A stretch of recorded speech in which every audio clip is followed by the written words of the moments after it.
dégradation du signal.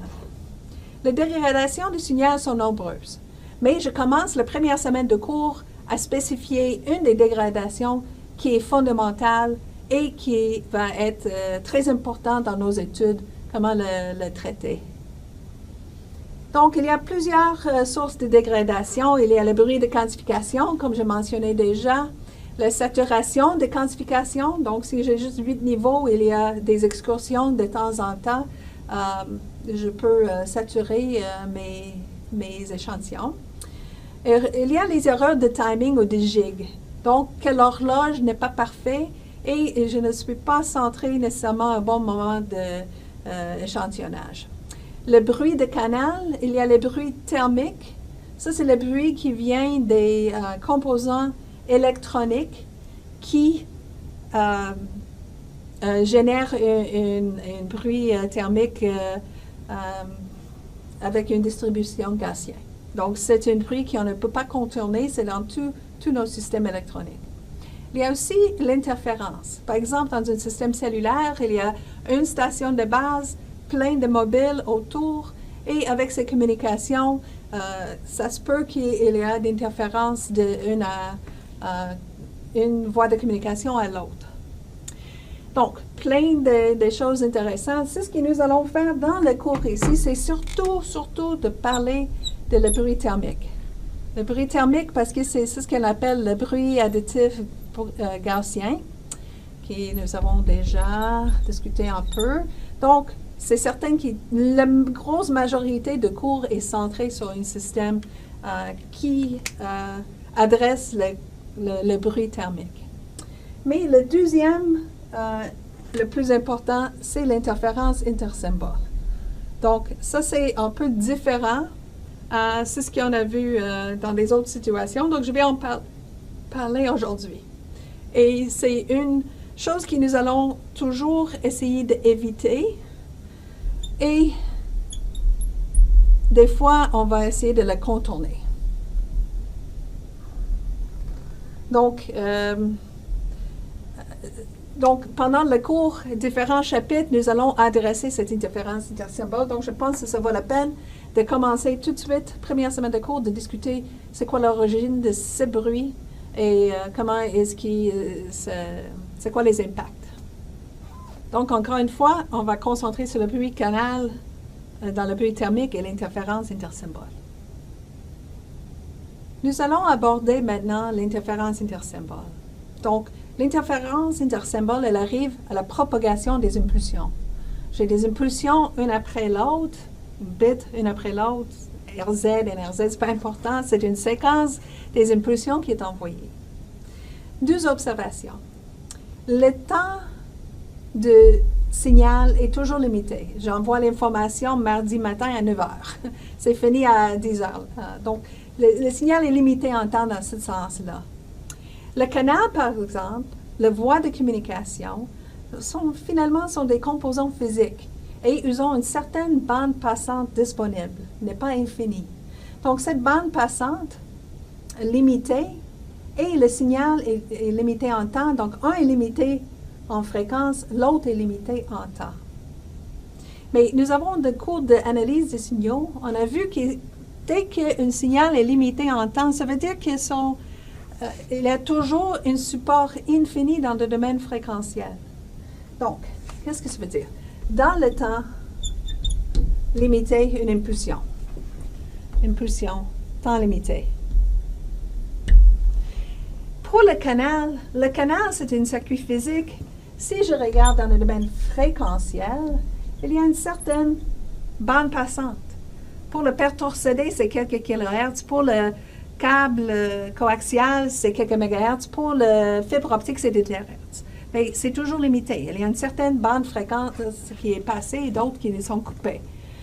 Donc, s'il est limité en temps, l'analyse des signaux nous dit que ça veut dire que dans le domaine fréquentiel, pour le signal, c'est toujours un support infini. Donc, le contenu fréquentiel, il y a toujours toutes les fréquences qui sont présentes parce qu'il est limité en temps. Bien sûr, c'est une question de niveau. Donc, si la majorité de l'énergie est dans la bande passante de mon canal, peut-être tout va être bien. Mais dans certaines situations, ce ne serait pas le cas. Et ça sera la source d'interférence intersymbole. Voici quelques illustrations que j'ai faites en MATLAB pour vous aider à comprendre le concept et l'origine de l'interférence intersymbole. Ici, on a le domaine temporel. Donc ici, c'est l'impulsion de signal dans le domaine temporel. Donc ça, c'est l'impulsion envoyée avant le filtrage. Donc, elle n'est pas passée par le canal encore, elle est juste là. Ici, j'ai le signal dans le domaine fréquentiel. Donc, c'est une forme rectangulaire. Donc, on voit ici, c'est la forme d'une sinus cardinale. Et j'ai indiqué ici la largeur de bande. Donc, j'ai une certaine largeur de bande, je pense que c'est null à null, pour mon signal. Et je vais passer ce signal par un canal. Je commence avec un exemple où le canal est très, très large. C'est 10 fois plus large que le signal envoyé.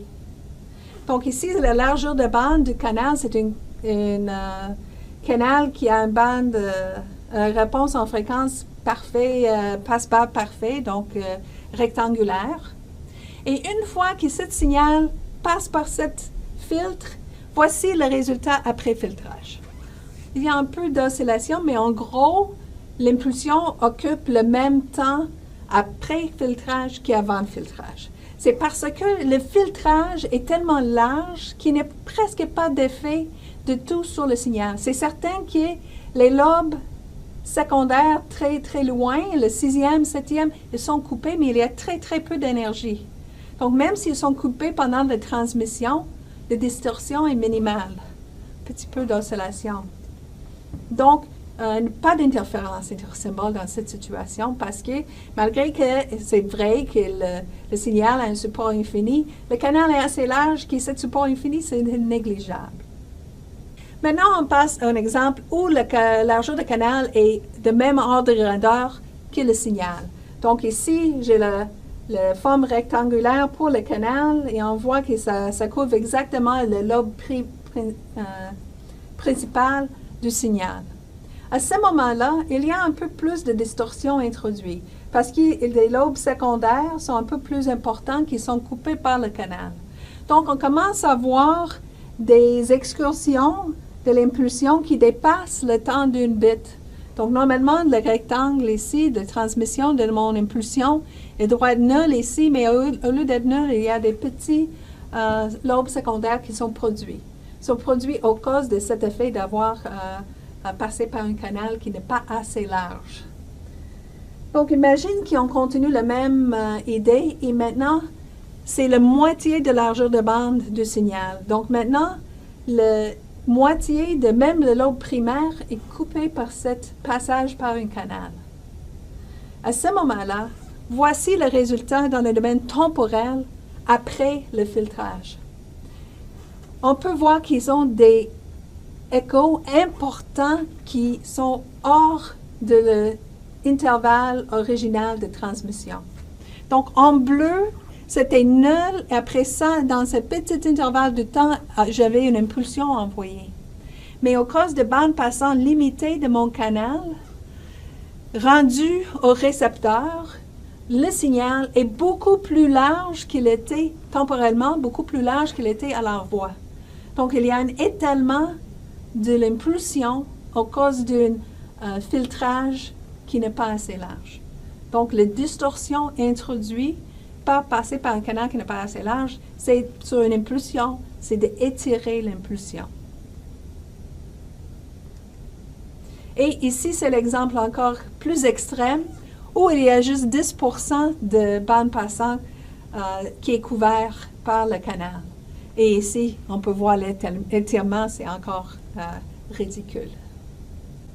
Donc, l'exemple que nous avons vu à date était pour une impulsion isolée. Et ce n'est jamais une impulsion isolée qu'on envoie. On envoie une impulsion après l'autre. C'est une séquence de bits qui est notre donnée. Donc, Quand j'ai une impulsion isolée, par exemple, j'ai la séquence 1 et suivie par 0, à ce moment-là, supposons que je passe par un canal qui n'est pas idéal, qui n'est pas assez bande passante. À ce moment-là, il y aura un étalement. Donc, c'est ce que nous avons vu dans les simulations tantôt. Cette impulsion rectangulaire devient étalée. Donc, si je regarde les moments d'échantillonnage, donc ces lignes verticales indiquent le temps d'échantillonnage. D'habitude, quand je vais au récepteur, je vais utiliser mon horloge, j'échantillonne le signal reçu et je décide est-ce qu'il y a une 0 ou une 1 envoyée. J'échantillonne ici, c'est clair, le niveau est élevé, c'est une 1 qui est envoyée. Normalement, le prochain bit doit être une 0.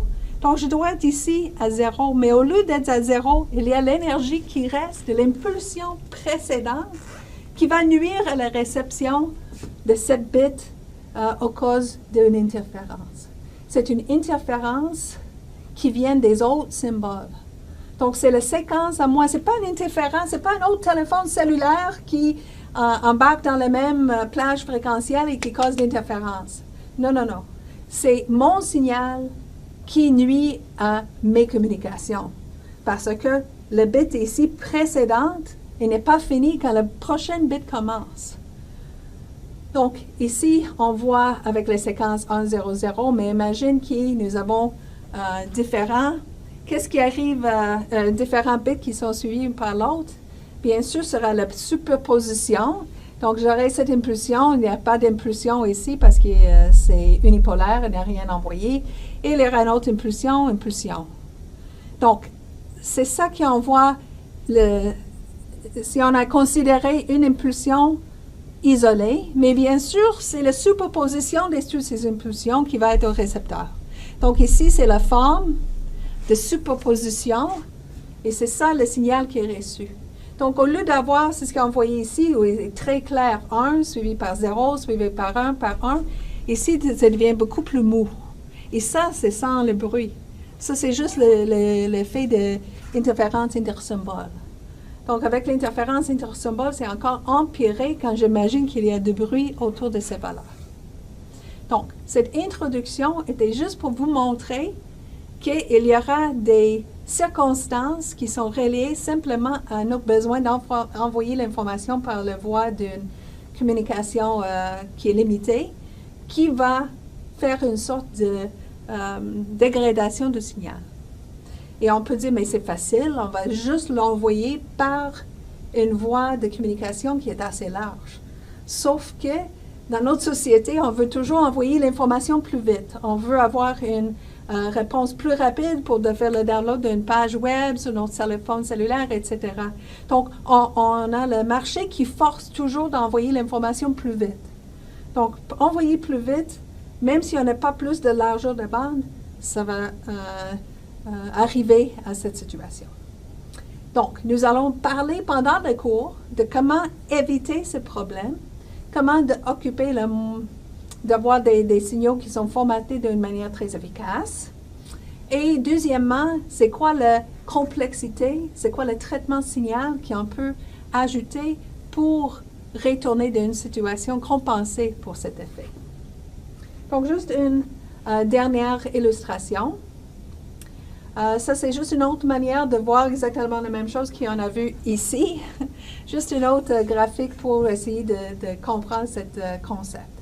Donc, normalement, j'aurais envoyé le jaune suivi par le cyan, suivi par le bleu, suivi par le rose, suivi par l'orange. Mais dans le cas ici, il y a une interférence intersymbole, mais il arrive d'une autre raison. La raison ici était d'avoir passé par une fil plus mince. Mais ici, c'est le même effet, mais c'est à cause d'un chemin multiparcours. Donc, par exemple, on retourne à cette idée de téléphone cellulaire. Téléphone cellulaire, il y aura une antenne, et après l'antenne, il y aura des réflexions parce que ça va frapper un mur, ça va frapper une montagne, ça va frapper quelqu'un qui marche autour. Et la deuxième antenne qui va recevoir ce signal sans fil, il y aura une réflexion ici, il y aura une direction là. Donc, il n'y aura pas un seul signal qui arrive, mais il y aura plusieurs. Donc, ici, c'est le jaune, mais il y a plusieurs jaunes. Parce que peut-être la ligne directe et le plus fort, le moins d'atténuation, c'est le lobe ici. Mais une deuxième réflexion, ça peut être atténué, parce que c'est fait une réflexion, mais il arrive plus tard, donc il y a un délai, mais il est toujours là. Donc, même dans cette situation, qu'est-ce qu'on appelle en anglais multipath, même avec les multiparcours, il y aura le même effet d'interférence intersymbole. Donc, c'est mes symboles qui nuisent à mes communications, mais ce n'est pas parce qu'ils sont trop larges, c'est parce qu'il y avait des réflexions et plusieurs réflexions sont superposées. Donc, finalement, ça devient un peu le même effet. Donc, l'interférence intersymbole, elle arrive dans le sans-fil beaucoup à cause de cet effet. Et elle arrive dans toutes les voies de communication quand on essaie d'envoyer l'information très, très vite.